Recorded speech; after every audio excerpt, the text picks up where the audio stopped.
Hey everybody, welcome to the Deep Dive Show. My name is Mpho.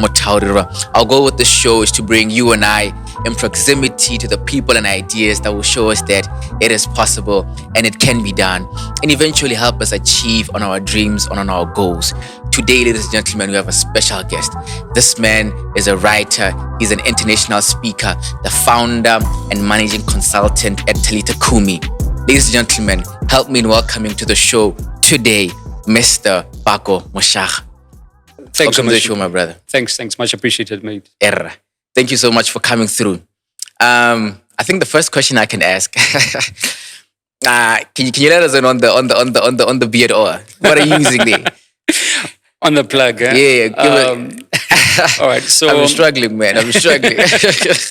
well, one is in the genes. That's the first thing. Okay. And beyond that, it's really just your basics: grooming, shampooing, hair food. There's no magic to it, honestly. Yeah, that's it. Don't you have like special products that you? Essential oils are good, Okay. So your rosemary oil and things like that mixed with a base oil like olive oil and stuff. Yeah, those are really good to keep it soft and just growing as well. Yeah. Yeah. Yeah, I know it's clean, man. It's clean. It's really clean. All right, man. Let's dive right into it. Talk to us about Talitha Cumi. Actually, you did some research on the name itself because I think it's very fascinating. I got a lot of searches from the Bible. Others were from there, others from there. Yeah. But what is Talitha Cumi? Okay. So Talitha Cumi is a phrase from the Bible, which basically means rise up. Yes. Yeah.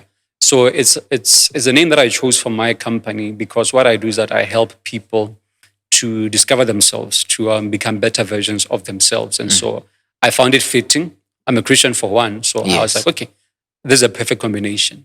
Something from the Bible and it talks to what I do as a business as well. So I brought them together and I said, Talitha Cumi Consulting. That's it. And now we're here. Beautiful. Yeah. Beautiful. So you teach people to rise up, basically, or that's your mantra, to rise up. I'm curious. Is this from the story in the Bible where I think someone was healed, and then they said rise up?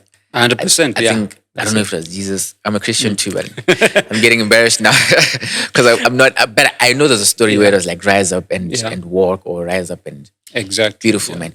Okay, talk to me about personal branding, because basically that's a lot about when you say Pako Moshaga, you think personal branding. Talk to me about personal branding. First, define it for us in your lens, and then break it down for us. Yeah. So personal branding is basically your reputation in a nutshell. That's what it is. It's how people perceive you. It's what people think of you when they see your name and when they hear your name being mentioned. So one quote says, it's what people say about you when you're not in the room. So what people say about you is what they see you doing, what they hear you saying, and how they see you dressed on a regular basis as well. So it's all about just your brand. The same way that a product has a brand, you also have a brand. And that brand is either positive or it's negative. Yeah. Okay, beautiful. What you say, what you do, and how you dress. So for the longest time, I never really took a lot of, attention or cognizance as to what I'm dressing. I was just like, man, if I'm good enough, what I dress doesn't really matter. Talk to me about people that say, dressing is not that deep or it's not that important as to who you are or where you're going. So think of yourself as a product, right? So any product has packaging, and the value of the product is seen in the packaging. Yeah. So you have value, you have a talent or a skill, and you need to package that talent and that skill. So your presentation is the first interaction that people have with you. The first thing that people see isn't the talent, isn't the skill, but it's how you're dressed, it's how you present yourself. And that is the primary impact where you either gain points or you lose points because of how you show up, whether it's to work or it's to a conference or a school or a church, whatever it is. The way that you show up says a lot about you. It says a lot about how much you value yourself and how much you basically value where you are at as well as an environment. Yeah. It's So really judging a book by the cover. 100%, and the saying exists because as humans, we default to judging books by their covers. Yeah. Yeah. Okay, beautiful. So, as a personal branding expert, what would you say for someone that's trying to reinvent themselves, to move from I was this, now I want to be this? And it's very, very hard for people to look at me as this now, not as what I used to be. How do you help people work around that? So you start with accepting where your brand is, and even doing a deep dive, no pun intended, into how people see you at the moment. Yes. So you want to ask at least 3 to 4 people in your circle, or how do people see me? How do people define me out there? And then you get a sense of where your brand currently is. And then you look at what you need to fix in your brand. So who are those people that you're asking? So you take 3 to 4 people in your circle, either friends or colleagues or schoolmates, whoever it is that knows you well enough and that is also objective as well and can give you the honest, undiluted truth. And then you get a sense of, okay, my brand is currently here. I need to fix A, B, C, D in my brand. And then you work on fixing those. So that's the first step.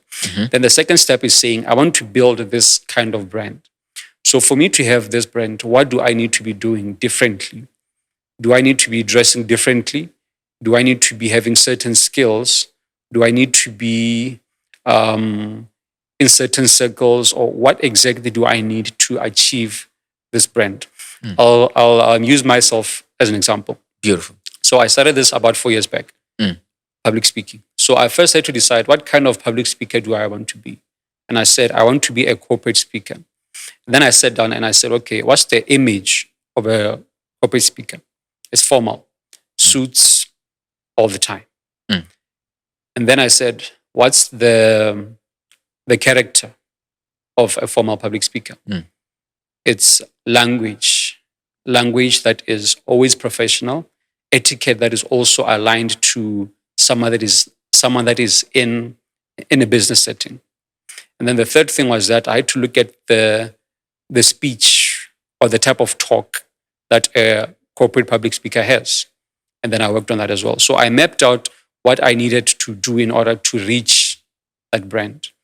And where I am today is a result of the plan that I had. And so I am called to speak in corporate events most of the time because that's the brand that I've built up and it's intentional. And there was a plan around how I get there. Yeah. Beautiful, man. Beautiful. I like more so the language because I think that's really strong because like we talked off camera, you can't talk to someone on WhatsApp the same as you're talking to them on email, right? But how do you, it's very hard to really draw these lines too. How do you help draw those lines? Because I'm thinking about it now. I don't want to sound formal all the time or informal all the time. How am I able to draw these lines perfectly to align with the brand I'm trying to build? Especially as it relates to language, because I think language is so easy to forget. Yeah. Yeah. So what you want to do is that you want to have a set of brand principles that you live by. So mine are being professional, being kind and courteous. So whether I talk to you over WhatsApp or over email or Facebook, wherever it is, I always have those at the back of my mind that am I living by the brand values that I've set for myself? So that whatever conversation we have comes back to how I want to be seen by the world around me. Yeah. So you need to have a set of principles, 3 to 4 that you live by, which will basically govern how you behave and interact with the world around you, whether it's online or offline, whether it's in a social setting or a formal setting. Yeah. So you need to have that foundation. So what creates that magic number 3 to 4 of the principles you need to have? Like is there something around that number or it's just? Well, it's basically just the number of principles that are manageable and easy to remember, because four principles will basically be enough to talk to your social life, personal and business life as well. So anything beyond 4 is just a lot, and that's what you'd expect of a company, But as an individual, 3 to 4 guiding principles are enough for you to manage how you behave in an array of environments. Yeah. Beautiful. Ladies and gentlemen, we're going to pause here for a break. We'll be back with Pako Moshaga. You're watching this video. I'm guessing there's some amount of value that you're getting from this video. I'm here to tell you that we have more. We've created a Patreon account. This is a monthly subscription-based model where you'll be investing as little as $5 a month to be able to support our work. And in turn, you will have access to behind the scenes, exclusive content, live shows, and even information on future events. Your investment into us allows us to be able to create more and better content, to be able to push these stories off. It is possible and it can be done. So if that sounds interesting to you, head over to patreon.com/deep dive sessions and become a patron. See you on the inside. Welcome back to the show, everybody. We're here with Pako Moshaga. So, talk to me about, I want to now go back and try to build off of, where you started out. I know you're in the banking space, but I want to go before then. Yeah. Who's Pako Moshaga in Form 5? Who's the guy I'm meeting there? Oh man, that's a good one. That's a good one. So me in Form 5, let me see, shy, introvert, not very social, a bookworm, a nerd. I mean, by Form 5, I had a deep love for science. So by then I was reading books, UB first year, preparing for my own exams in Form 5. So I was deeply into books, deep into science. It was a serious passion that I had. I think from Form 3, I just had that passion for science. So I was always either reading or writing raps. I used to think I could rap. So, yeah. So many speakers have come through and said, they used to write lines. Like, yeah, man, it was a thing back there, Yeah. So now I see all the age, yeah. It wasn't my calling, so... but you're a writer still. Yeah, so yeah, I'm a writer still, so yeah. So I'd say that was me. I mean, I basically had like 2 friends and I was nowhere near to the type of person that I am today. Yeah. Yeah, it's funny because everything you said, shy, not social, used to be what? Now you're like the speaker, the personal branding. I mean, it's just, I don't know. It's amazing. But growing up, were you a fan of like superheroes or any of those? Since you're saying you're a nerd, did you watch those Justice League, whatever? I mean, definitely, man. You cannot be a nerd and not be into sci-fi. Yeah. Into Marvel, not DC, into Marvel. So, okay. So I got that. I was definitely into that, and I mean, I remember it continued up to my first year at UB. I actually used to have a Spider-Man watch, So now I look back, I'm like, when I was in first year, what was I doing with the Spider-Man watch? First year, yeah. So I was deep into that world, honestly. Yeah. Who's your hero today? Today, so many. Definitely Thor. I don't know why Thor, but there's just something about just the character moves. And the movies and everything. It just stands out. Yeah. Okay. Did you say Thanos? All right. Yeah. Beautiful. So, recreating yourself into who you are today. I guess it took a lot. But I want you to tell it to us firsthand. What was that process of saying, I want to be a personal branding expert. I want to be the go-to guy. When someone thinks personal branding, they think me. Because if people were to say, give Pako Moshaga, and then they say, give adjective, I'd look at you and say, classy, smart, clean, all those things, And I think it takes, like you say, intentionality to be able to build what you want to be. So how were you able to build yourself from the ground up to who you are today? I'd say it was a number of things, but one thing that's pivotal, it's a course I did around 2016 called Investment in Excellence. So the course was basically a mindset performance course, and it broke down the concept of a self-image and self-worth, that the power to change your life is actually in your hands, but we tend to give it away to other people, to people around us. So first you need to appreciate that there is power that you've given out and how you take it back in. So I went through that mindset shift, and then with time, I then started to want more out of my life. It's like listening to a talk on motivation. Afterwards, you're like, you know what, I need to do more with my life. So I went through that, but at a deep level, I was like, you know what, I need to see what I have in me, And through that, I started to explore more, And that's when I discovered my skill in public speaking. Then from there, I then naturally gravitated towards personal branding, which is all about the process that I went through. So I went through this journey and I said, what if I was to take this journey and help other people go through it?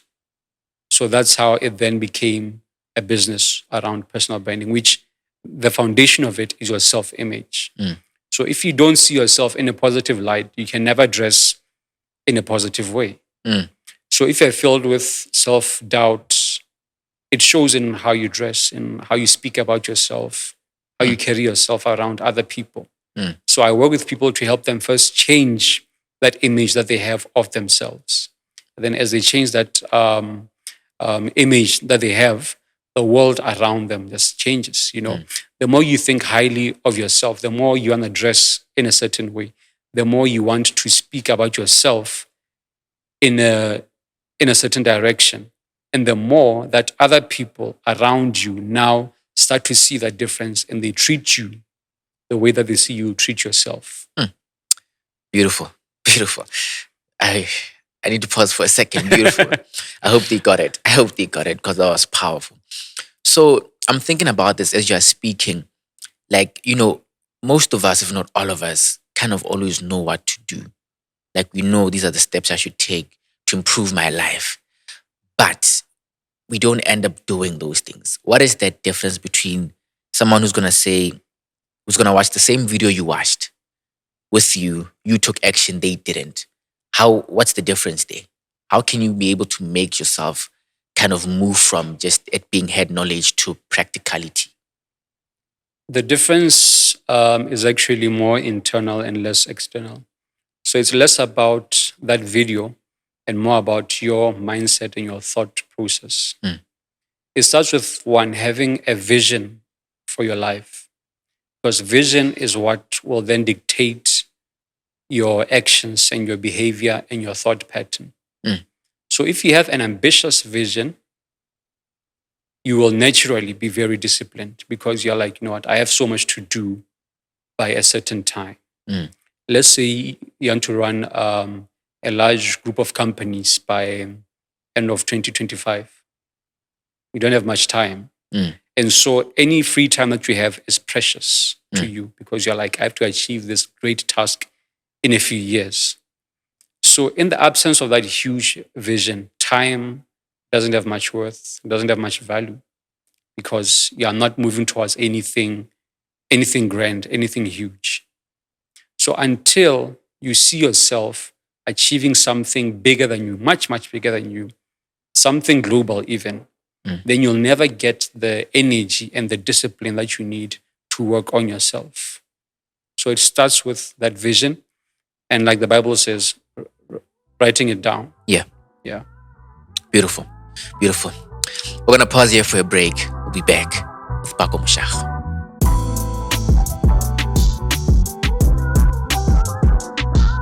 Welcome back, everybody, to the Deep Dive Show. If you've watched this episode up to this far, definitely go down below and like it and comment below on your biggest takeaway and subscribe to the channel. Mr. Moshaga, there's a question that I had just off of researching your work because it's pretty interesting and I wanna know how you take it. How do you when you're not inspired, how do you gain inspiration, so to speak? Right. So I do that by taking in inspiration from other sources. So I'm big on listening to talks by other speakers, podcasts, and reading as well. And just basically listening to someone who is doing something far bigger than what I'm currently doing. Someone who's gone through the journey and has gone through the challenges and is honest and open about that. So I find it really helpful to take that in, either as a podcast, YouTube, a book, or so many different forms and sources as well. And one thing that I've also found helpful is going back to the vision that I've set for myself in terms of what I'm trying to build in the next few years. And I found it very, very helpful. Beautiful. Yeah. Beautiful. So talk to me about some of the personal brands that you know in the country that you like and respect. Are there any names you have? Yeah, definitely. I like Tumi Ntuta's work. Tumi Tuta. Yeah, Tumi Ntutang. Yeah. Ntutang. Ntutang. Yeah, she does awesome work. She's a brand influencer for a couple of names, So I like the consistency and the growth that I've seen in her brand over time. It's really, really awesome. Okay. So that's one brand that I follow. I also follow Dipsy. I mean, he's been in the field for a number of years. He's not active in on the pitch much, but his name is still well known and is still still going. Definitely. Basically, yeah. So I respect them for that. Yeah. Okay. Yeah, I think I like Dipsy too. I like Dipsy, but I didn't know. You said Tumi Ntuta. I didn't know Tumi Ntuta. I'll definitely look into her. Now, as a man of your caliber, what are some of the problems or struggles that you're having at this point in time? As you've grown yourself into who you are today, what are some of the problems and challenges that you have? I think one of the challenges is not becoming static. Because Bots is a fairly small nation. So over time, you can get comfortable, with where your reach is and the platforms that you're on and the like. So I'd say the challenge is actually thinking beyond where I am, is envisioning a brand that's outside of the borders, something global. So I'd say definitely that's one challenge that I've been having. And over the past few months, I've just been thinking through that. Okay, how do I break off from this current mindset and thinking, oh wow, this is great, this is good. I've made it to thinking beyond. Okay, I've made it to this level. What's the next level, and how do I get there? Yeah, beautiful. There's a question I have. I don't know if it'll come out the way I have it in mind. As you're speaking, you sound very, relentless. You sound very, very, very focused, and just following your work, someone can gauge that off of you. How are you able to be in the state of unsatisfied bliss?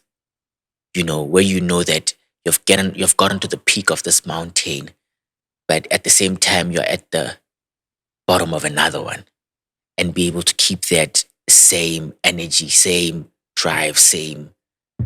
How are we able to cultivate that? So I'd say that my faith plays a big part in that. I believe that God has placed a lot in all of us, and even in myself, and I likely won't be able to exhaust all of that.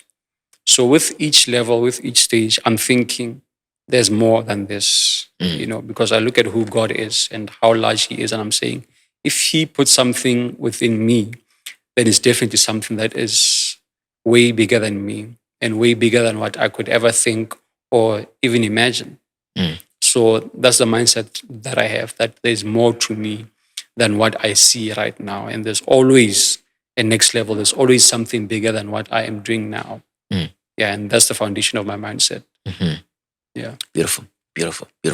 And you are in a space where I think you have access to a lot of people, and companies, business people are coming to you. But also at the same time, I think your eyes are open out to people that might be doing what you're doing. How do you manage that? Because you talked about inspiration versus envy. Because I like to think about it as inspiration is like me driving on the highway.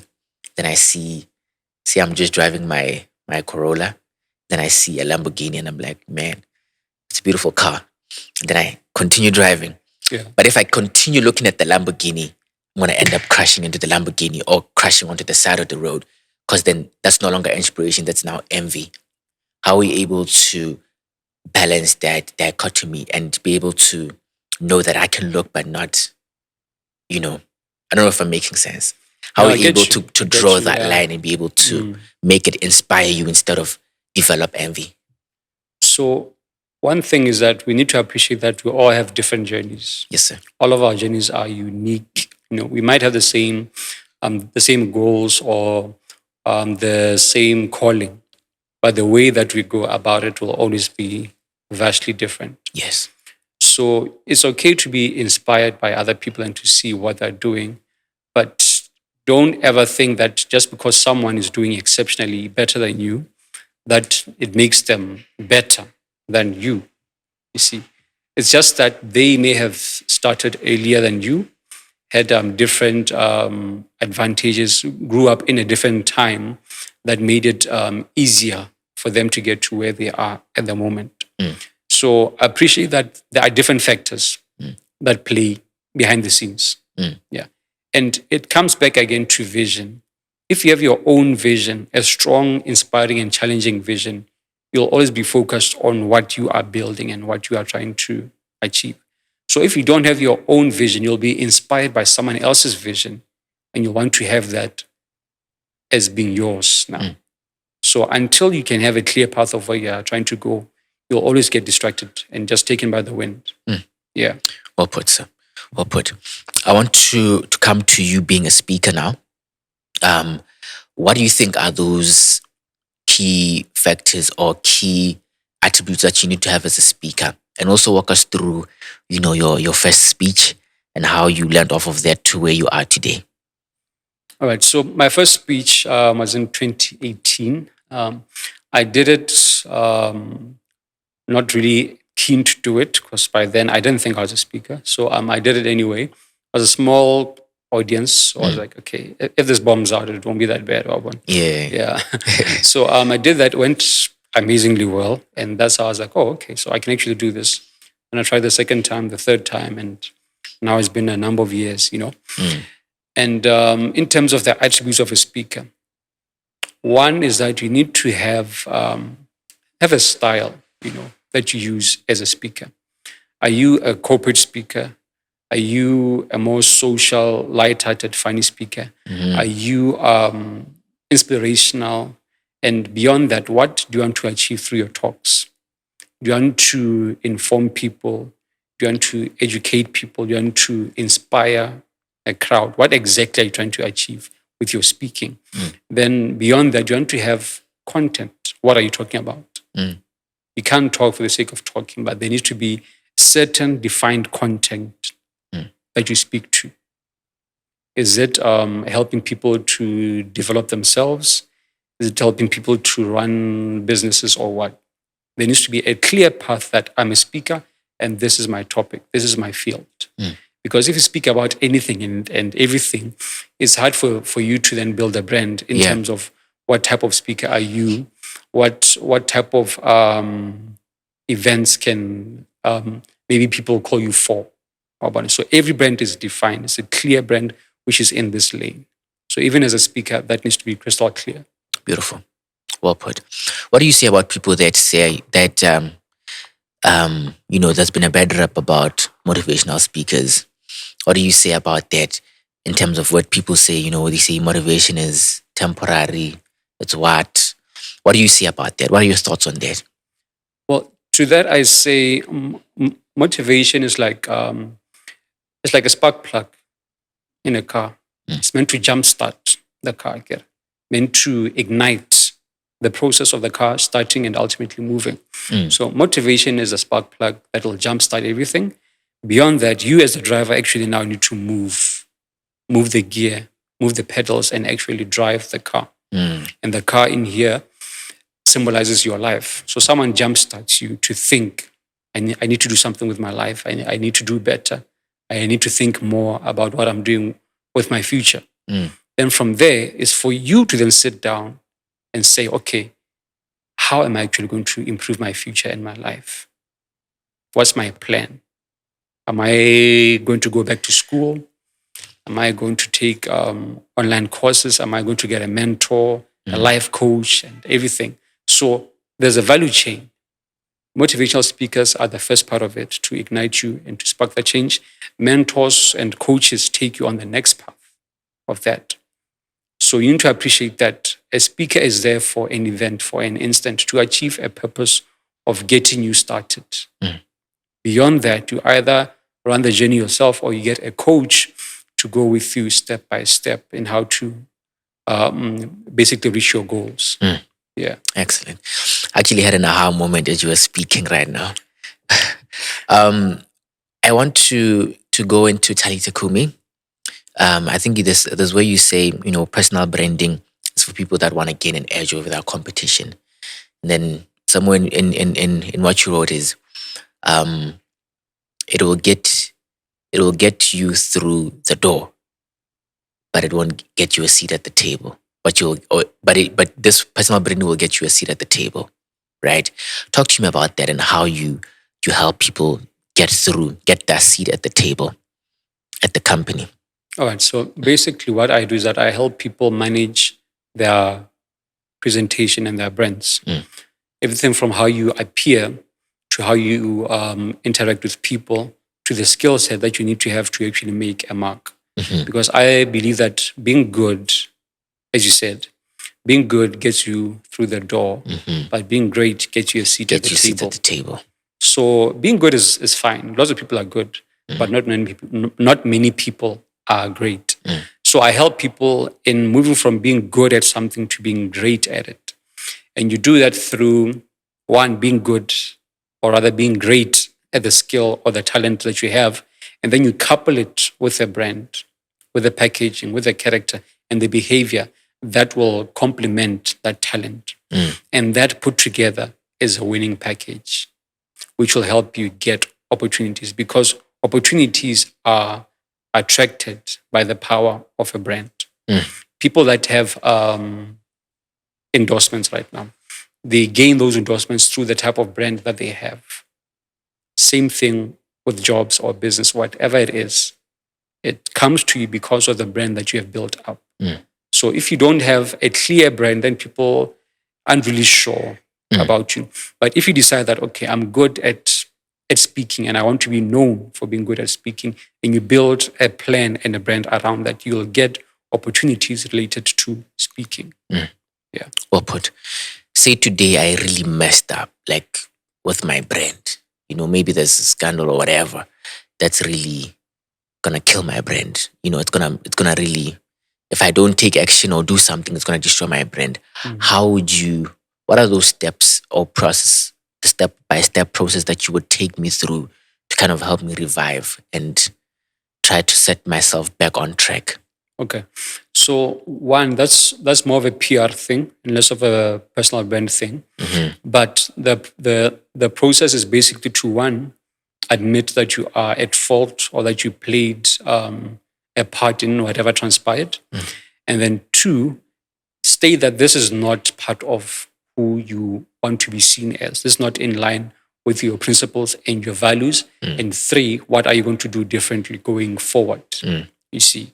So that's a condensed way that you would basically manage that scandal.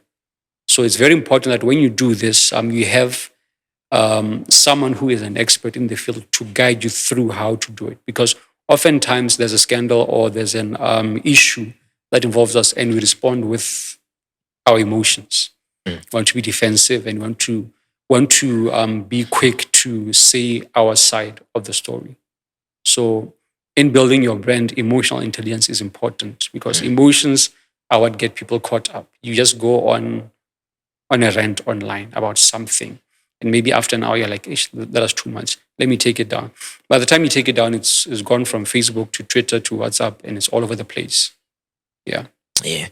I'm glad you answered that question because my follow up was going to be, if you're Will Smith's personal brand expert, what were you going to do about what happened? Yeah. Beautiful. Before I ask my last question,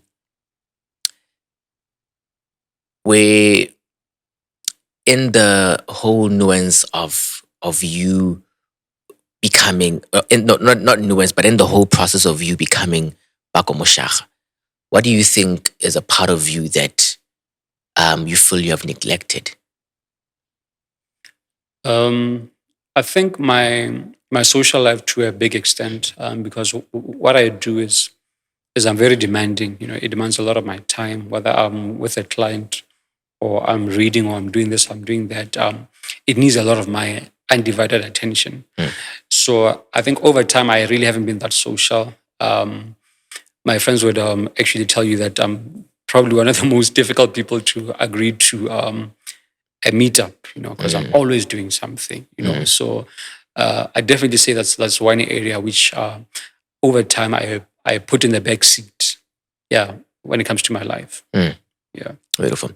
My last question is, how do you want to be remembered as Pako Moshaga? I want to be remembered as someone who, one, walked in love and humility, because those are two things that I value a lot, So I want to be also remembered as someone who gave people the formula to believing in themselves, in having self-worth, more than just believing in themselves, but having a sense of self-worth that I am worth something in this world, that I matter and I value and I need to stay alive, There's a lot more that can come out of my life than what I see now. So ultimately, that's what I want to share with the world, that, things aren't always as bleak as they look right now. There's a lot in you. The key is just how to unlock that and bring it out of you. Yeah. Beautiful. Ladies and gentlemen, this is Pako Moshaga. You've just heard his story. We've just dove into his world. Make sure you give yourself the opportunity to dive straight into his world. You will be amazed. This man does what he says he will do. And most definitely, he is who he is. Thank you guys for joining us so much. Thank you guys for joining us on this episode. We'll meet same time, same place next week. Be great.